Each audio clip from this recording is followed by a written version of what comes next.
ভারতে অবৈধভাবে বসবাসের অভিযোগে আটক হওয়া ৯ বাংলাদেশিকে পতাকা বৈঠকের মাধ্যমে বিজিবির কাছে হস্তান্তর করেছে ভারতীয় সীমান্তরক্ষী বাহিনী বিএসএফ।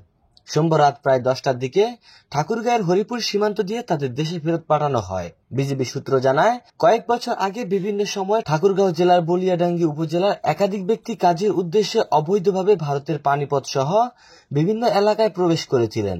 সম্প্রতি তাদের আটক করে ভারতীয় পুলিশ। পর বিএসএফ তাদের ছবি ও ঠিকানা সংগ্রহ করে বিজিবির কাছে পাঠায়। বিজিবি সরেজমিন তদন্ত শেষে ৯ জনের পরিচয় নিশ্চিত করে প্রতিবেদন জমা দেয়।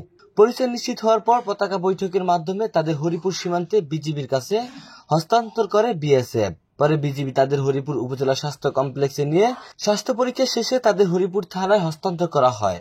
হরিপুর থানার ওসি জাকারিয়া মণ্ডল বলেন, সরেজমিন তদন্তে তাদের সবাইকে বাংলাদেশী নাগরিক হিসেবে শনাক্ত করেছে বিজিবি। পরবর্তীতে গতকাল সোমবার পতাকা বৈঠকের মাধ্যমে তাদের দেশে ফেরত এনে আমাদের থানায় হস্তান্তর করা হয়। তাদের ইতোমধ্যেই আমরা ঠাকুরগাঁও আদালতে পাঠিয়েছি।